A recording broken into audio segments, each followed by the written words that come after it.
മുടിയനായിട്ട് നമുക്ക് എല്ലാവർക്കും അറിയാവുന്ന താരമാണ് ഋഷി. ഉപ്പുമുളകിലെ അഭിനയത്തോടെയാണ് ഋഷി നമ്മുടെ മനസ്സിലെല്ലാം ചേക്കേറിയത്. പക്ഷേ ഐശ്വര്യ ഉണ്ണിയുമായുള്ള പ്രണയവും വിവാഹവും ആരാധകർക്ക് വലിയൊരു സർപ്രൈസ് തന്നെയായിരുന്നു. 6 വർഷത്തെ പ്രണയമാണെന്ന് വിവാഹ സമയത്ത് ഋഷി പറഞ്ഞിട്ടുമുണ്ട്. ഇപ്പോൾ വിവാഹവും ഹണിമൂണും എല്ലാം കഴിഞ്ഞു. ഇത്രയും കാലം രഹസ്യമാക്കി വെച്ച പ്രണയത്തെക്കുറിച്ച് ഇരുവരും പറയുന്നുണ്ട്. ഋഷിയുടെ വിവാഹം കഴിഞ്ഞ പാടി ഇവർ തമ്മിൽ ഒട്ടും മാച്ച് ഇല്ല എന്നും ഇവരെന്തായാലും തെറ്റിപ്പിരിയുമെന്നും ഈ പെൺകുട്ടിക്ക് ഇതിലും നല്ല ആളെ കിട്ടില്ലേ എന്നുമൊക്കെ നിരവധി കമന്റുകൾ വന്നിരുന്നു.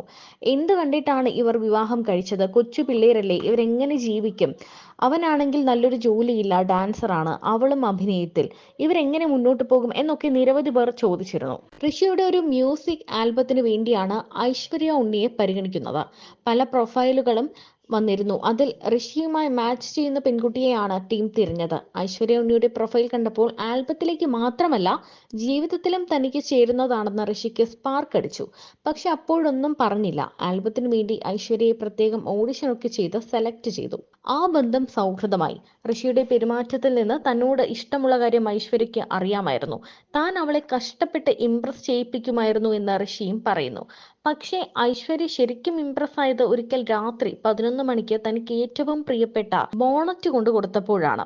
തനിക്ക് വേണ്ടി ആരും അത്രയും കഷ്ടപ്പെട്ട് റിസ്ക് എടുത്ത സർപ്രൈസ് ഒന്നും തന്നിട്ടില്ല. ഋഷി അങ്ങനെ ചെയ്തപ്പോൾ എന്തോ താല്പര്യം തോന്നി. പിന്നീട് പ്രണയത്തിലായി. 3-4 മാസം നല്ല രീതിയിൽ മുന്നോട്ട് പോയി.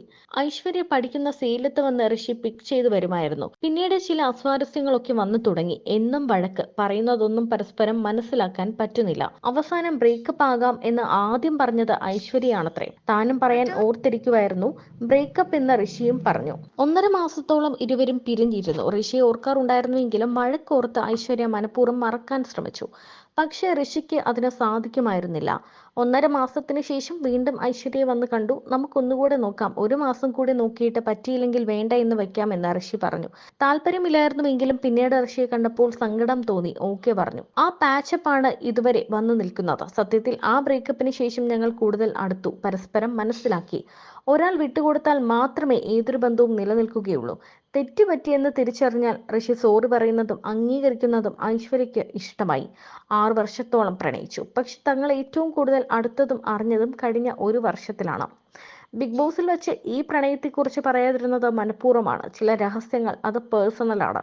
അങ്ങനെ തന്നെ വെക്കുന്നതാണ് ആ ബന്ധത്തിന് നൽകുന്ന മര്യാദ. പറയേണ്ട എന്ന് ഐശ്വര്യയും പറഞ്ഞിരുന്നു. വിവാഹം പെട്ടെന്നാക്കാൻ കാരണം ഐശ്വര്യയുടെ അച്ഛന് സുഖമില്ലായിരുന്നു. സ്ട്രോക്ക് വന്ന് കിടപ്പിലാണ്. അദ്ദേഹത്തിന്റെ ആഗ്രഹമായിരുന്നു വിവാഹം. മാത്രമല്ല ബിഗ് ബോസ് കഴിഞ്ഞ് വന്ന് 100 ദിവസത്തെ മിസ്സിംഗ് ഒക്കെയായി ഫീലിലായിരുന്നു. പിന്നെ പെട്ടെന്ന് വിവാഹത്തിലേക്ക് കടന്നു എന്നാണ് ഋഷിയും ഐശ്വര്യയും പറയുന്നത്.